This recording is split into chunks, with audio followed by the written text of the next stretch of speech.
একদিন হযরত মরিয়ম আলাইহিস সালাম তার ছেলে হযরত ঈসা আলাইহিস সালামকে ডেকে বললেন, বেটা, আমার কিছু ফল খেতে ইচ্ছা করছে, তুমি যাও, আমার জন্য কিছু ফল নিয়ে এসো। সে সময় হযরত ঈসা আলাইহিস সালাম এবং তার মা হযরত মরিয়ম আলাইহিস সালাম একটি নির্জন কুটিরে একা থাকতেন, যেখানে আশেপাশে কোনো বাড়ি ছিল না। মায়ের নির্দেশে হযরত ঈসা আলাইহিস সালাম ফল আনতে বেরিয়ে পড়লেন। এদিকে হযরত মরিয়ম আলাইহিস সালাম কুটিরের বাইরে দাঁড়িয়ে তার ছেলের জন্য অপেক্ষা করতে লাগলেন। হঠাৎ মৃত্যুর ফেরেশতা হযরত আজরাইল আলাইহিস সালাম তার সামনে এসে হাজির হলেন। হযরত মরিয়ম আলাইহিস সালাম এ দেখে খুব ভয় পেলেন, ভীত কণ্ঠে জিজ্ঞাসা করলেন, আপনি কে, এখানে কি উদ্দেশ্যে এসেছেন? তখন ফেরেশতা হযরত আজরাইল আলাইহিস সালাম বললেন, আমি মৃত্যুর ফেরেশতা আজরাইল, আল্লাহর নির্দেশে আমি তোমার আত্মা নিতে এসেছি। এই দুনিয়ায় তোমার বেঁচে থাকার সময় শেষ হয়েছে, এখন তোমাকে পরলোকের যাত্রার জন্য প্রস্তুত হতে হবে। হযরত মরিয়ম আলাইহিস সালাম এ কথা শুনে খুব দুঃখিত হয়ে বললেন, হে ফেরেশতা, আমাকে একটু সময় দাও, আমি আমার প্রিয় ছেলেকে ফল আনতে বাগানে পাঠিয়েছি, সে শীঘ্রই ফিরে আসবে, আমি চাই তাকে একবার দেখে নিই, তাকে কিছু উপদেশ দিয়ে যাই। হযরত মরিয়ম আলাইহিস সালাম মিনতি করতে লাগলেন, দয়া করে একটু অপেক্ষা করুন, যখন সে ফিরবে তখন আমার আত্মা নিয়ে নিন।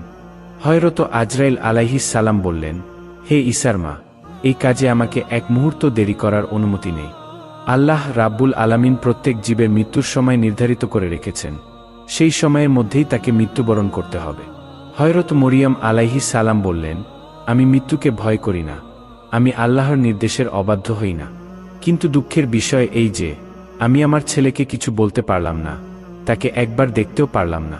তবুও আল্লাহ যা করেন তা তার বান্দার কল্যাণের জন্যই করেন। এরপর তিনি হযরত আজরাইল আলাইহিস সালামকে তার আত্মা নেওয়ার অনুমতি দিলেন। ফেরেশতা নির্ধারিত সময়ে হযরত মরিয়ম আলাইহিস সালামের আত্মা নিয়ে নিলেন। কিছুক্ষণ পর হযরত ঈসা আলাইহিস সালাম ফল নিয়ে ফিরে এলেন, দেখলেন তার মা মাটিতে শুয়ে আছেন। তিনি ভাবলেন হয়তো তার মা ঘুমিয়ে আছেন, তাই তাকে জাগালেন না। কিন্তু যখন কোনো শব্দ শুনতে পেলেন না, তখন তিনি মাকে ডাকলেন।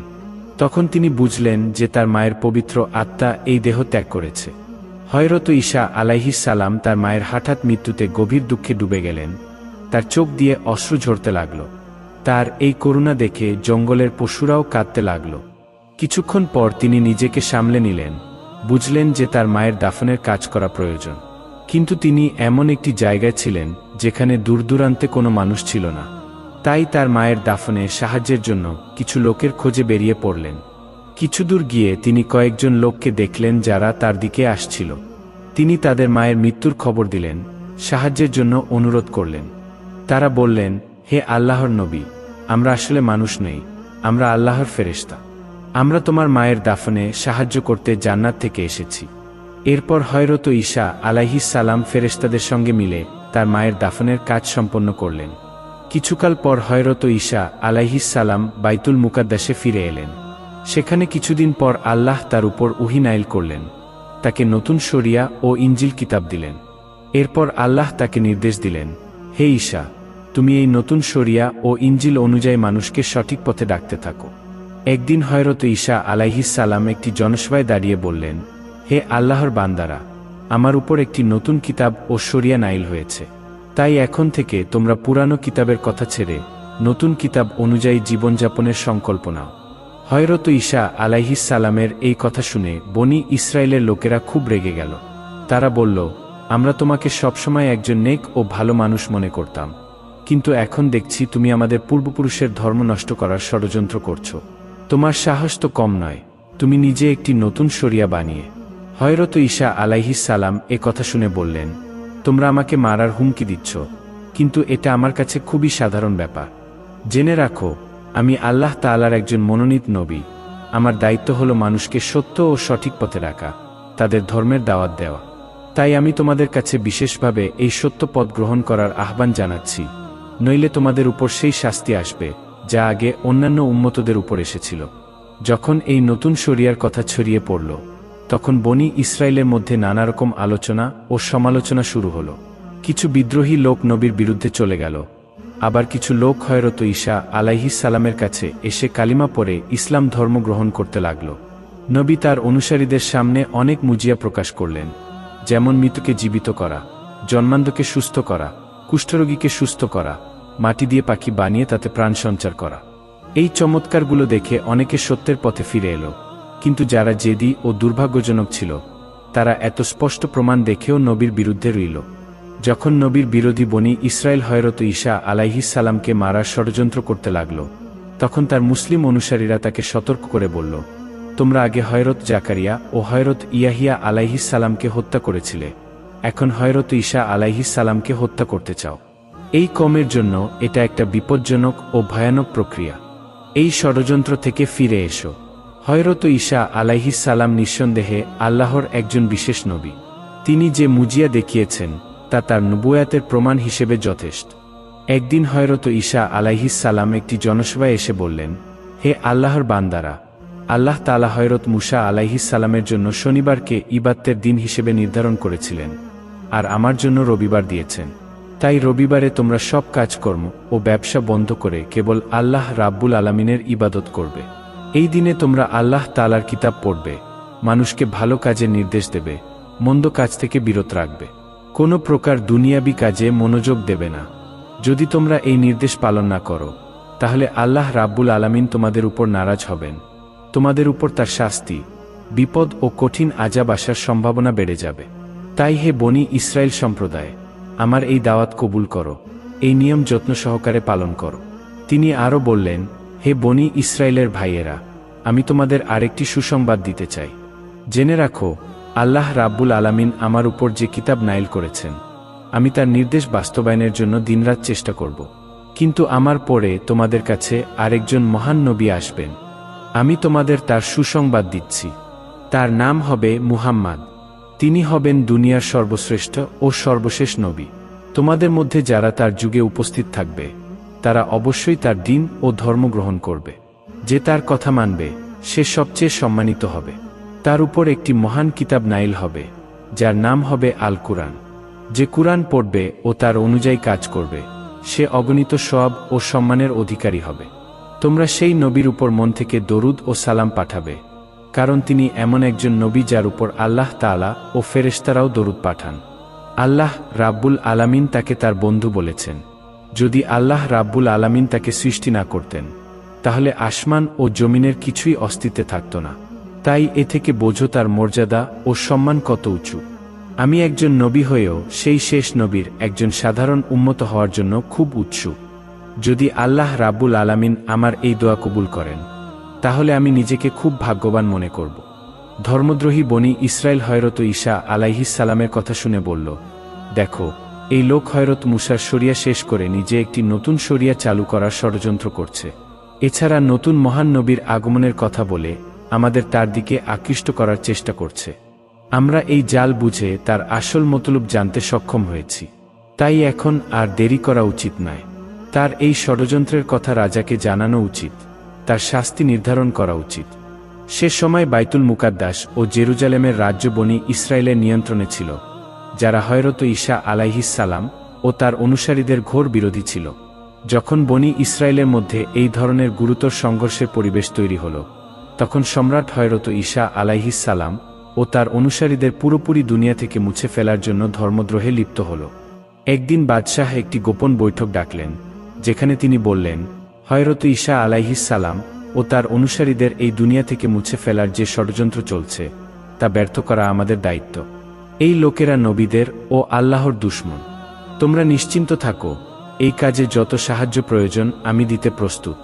আমি জানি তাদের ধ্বংস করা সওয়াবের কাজ। যদি আমি এতে অংশ নিতে পারি, তাহলে নিজেকে ভাগ্যবান মনে করব। বাদশাহর সাহসে সবাই স্থির করল যে হযরত ঈসা আলাইহিস সালাম ও তার অনুসারীদের শেষ করতে হবে। এই উদ্দেশ্যে তারা নবীকে হত্যার পরিকল্পনা করল। পরদিন সকাল থেকে তারা হযরত ঈসা আলাইহিস সালামের উপর কড়া নজর রাখা শুরু করল, যাতে তিনি একা থাকলে তার উপর হামলা করা যায়। ধর্মদ্রোহীরা পালাক্রমে পাহারা দিতে লাগল, নবীকে একা পাওয়ার চেষ্টা করতে লাগল। যখন হযরত ঈসা আলাইহিস সালামের অনুসারীরা দেখল যে বনি ইসরায়েল তাকে হত্যার জন্য প্রস্তুত হয়েছে, তখন তারা নবীর নিরাপত্তার দায়িত্ব নিল, যাতে শত্রুরা তাকে একা না পায়। অবশেষে বনি ইসরায়েল স্থির করল যে নবীর সঙ্গে তার অনুসারীদেরও হত্যা করতে হবে।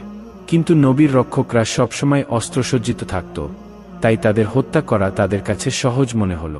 একদিন হযরত ঈসা আলাইহিস সালাম তার সঙ্গীদের নিয়ে একটি কক্ষে অবস্থান করছিলেন। তখন বনী ইসরায়েল দ্রুত জড়ো হয়ে সেই কক্ষ ঘিরে ফেলল। হযরত ঈসা আলাইহিস সালামকে হত্যার পরিকল্পনা করতে লাগল। ঠিক তখনই আল্লাহ তার সিদ্ধান্ত ঘোষণা করলেন যে তিনি তার নবীকে আসমানে তুলে নেবেন। আল্লাহ তাআলা প্রথমে হযরত জিবরাইল আলাইহিস সালামকে নির্দেশ দিলেন, যাও, আমার নবীকে সম্মানের সঙ্গে আসমানে নিয়ে এসো। হযরত জিবরাইল আলাইহিস সালাম তৎক্ষণাৎ কক্ষের ছাদ ভেদ করে হযরত ঈসা আলাইহিস সালামের কাছে পৌঁছে গেলেন। বললেন, হে নবী, আল্লাহ তোমার ব্যাপারে চূড়ান্ত সিদ্ধান্ত নিয়েছেন। তোমাকে এখনই আমার সঙ্গে আসমানে যেতে হবে। হযরত ঈসা আলাইহিস সালাম আল্লাহর নির্দেশ মেনে নিলেন। হযরত জিবরাইল আলাইহিস সালামের সঙ্গে আসমানে যাওয়ার প্রস্তুতি নিতে লাগলেন। আল বিদায়া ওয়ান নিহায়ে লেখা আছে যে হযরত জিবরাইল আলাইহিস সালাম হযরত ঈসা আলাইহিস সালামকে একটি সাদা মেঘের উপর বসিয়ে আসমানে নিয়ে গেলেন। এদিকে বনী ইসরায়েল সেই কক্ষটি দীর্ঘক্ষণ ঘিরে রাখল।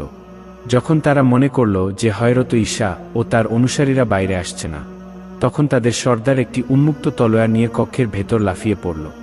সে কক্ষের প্রতিটি কোণে হযরত ঈসা আলাইহিস সালামকে খুঁজতে লাগল, কিন্তু কোথাও তার কোনো সন্ধান পেল না। ঠিক তখন হযরত জিবরাইল আলাইহিস সালাম সেই সর্দারের মুখে একটি ফুঁক দিলেন, যার ফলে তার মুখ হযরত ঈসা আলাইহিস সালামের মুখে পরিণত হয়ে গেল। যখন সে বাইরে এলো, তখন বনী ইসরায়েল তাকে হযরত ঈসা মনে করে ধরে ফেলল। তার উপর প্রচণ্ড মারধর শুরু করল। সর্দার কিছুই বুঝতে পারল না, চিৎকার করে বলতে লাগল, ভাইয়েরা, তোমরা কি করছো? আমাকে কেন মারছ? তোমরা কি আমাকে চিনতে পারছো না? আমি তোমাদের সর্দার। আমি হযরত ঈসাকে সর্বত্র খুঁজেছি, কিন্তু তাকে কোথাও পাইনি। তোমরা তাকে পাওনি, এখন আমাকে মারতে চাও? বনী ইসরায়েল তার কথা শুনে হাসতে লাগল, বলল, চুপ কর। তুই যদি আমাদের সর্দার হোস, তাহলে ঈসা কোথায় গেল? নিজের জান বাঁচাতে তুই এখন অজুহাত দিচ্ছিস। বনী ইসরায়েলের সর্দার বুঝতে পারল না যে তার মুখ হযরত ঈসার মুখে পরিণত হয়েছে।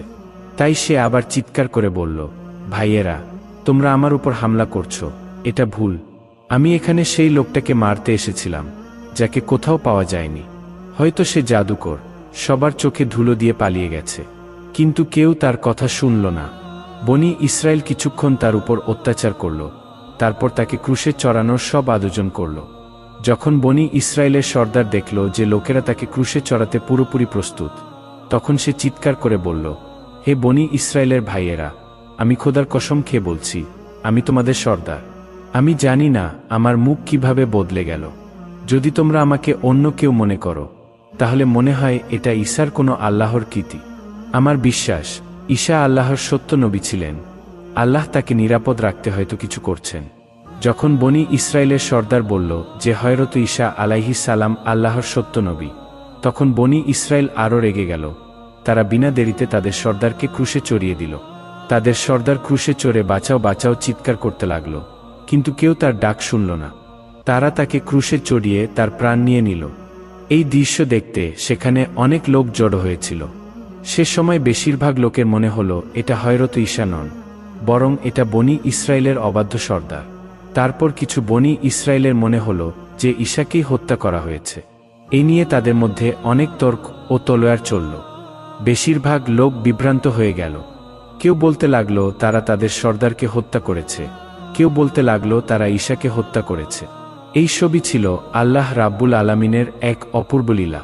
এই অবস্থা দেখে হযরত ঈসা আলাইহিস সালামের অনুপস্থিতিতে অনেক বনী ইসরায়েল হযরত ঈসা আলাইহিস সালামের উপর ভরসা করতে লাগল। তারা কালিমা পড়ে হযরত ঈসা আলাইহিস সালামের শরিয়া অনুযায়ী জীবনযাপনের অঙ্গীকার করল। কিন্তু হযরত ঈসা আলাইহিস সালাম এখন কোথায়, এ নিয়ে সবাই উদ্বিগ্ন হয়ে পড়ল। অনেকে তার খোঁজে লেগে গেল। অনেকে নবীদের খলিফাদের কাছে হযরত ঈসা আলাইহিস সালামের প্রকৃত অবস্থা জানার চেষ্টা করল। তারা বললেন, আল্লাহ রাব্বুল আলামিন তার নবীকে সম্মানের সঙ্গে চতুর্থ আসমানে তুলে নিয়েছেন। এরপর আল্লাহ রাব্বুল আলামিন পবিত্র কুরআনে হযরত ঈসা আলাইহিস সালামকে জীবিত অবস্থায় দুনিয়া থেকে তুলে নেওয়ার বিষয়টি মানবজাতিকে জানিয়ে দিয়েছেন। হাদিস শরীফে বলা হয়েছে, আখিরি যুগে দুনিয়ায় দাজ্জাল নামে একজন শক্তিশালী কাফির আসবে, যে মানুষকে কিছু বিস্ময়কর দৃশ্য দেখাবে। সে মানুষের মৃত পিতামাতাকে জীবিত করে দেবে। যদি সে আসমান থেকে বৃষ্টি আনতে বলে, তাহলে আসমান বৃষ্টি বর্ষণ করবে। যদি সে জমিনকে ফসল উৎপাদন করতে বলে, তাহলে জমিন ফসল উৎপাদন করবে। দাজ্জালের এই সব কারামত দেখে বেশিরভাগ মানুষের ঈমান নষ্ট হয়ে যাবে। তারা তার প্রতি আস্থা রাখবে, তাকে আল্লাহ মনে করে বিশ্বাস করতে লাগবে। যখন দাজ্জালের ফিতনা এই দুনিয়ায় তার চরম পর্যায়ে পৌঁছাবে, তখনই আল্লাহ রাব্বুল আলামিন তাকে হত্যা করতে হযরত ঈসা আলাইহিস সালামকে আবার পাঠাবেন। যখন হযরত ঈসা আলাইহিস সালাম এই পৃথিবীতে পুনরায় আসবেন, তখন তিনি আমাদের নবী হযরত মুহাম্মদ সাল্লাল্লাহু আলাইহি ওয়াসাল্লামের একজন উম্মত হয়ে আসবেন। হযরত ঈসা আলাইহিস সালাম এই দুনিয়ায় এসে দাজ্জালকে হত্যা করবেন, মুমিনদের সঙ্গে মিলে এখানে একটি ইসলামী রাষ্ট্র প্রতিষ্ঠা করবেন। হাদিস শরীফে বলা হয়েছে, হযরত ঈসা আলাইহিস সালাম পুনরায় আসার পর 400 বছর জীবিত থাকবেন, তারপর তার ইন্তেকাল হবে। তাকে রাসূল সাল্লাল্লাহু আলাইহি ওয়াসাল্লামের রোজা মোবারকের কাছে দাফন করা হবে।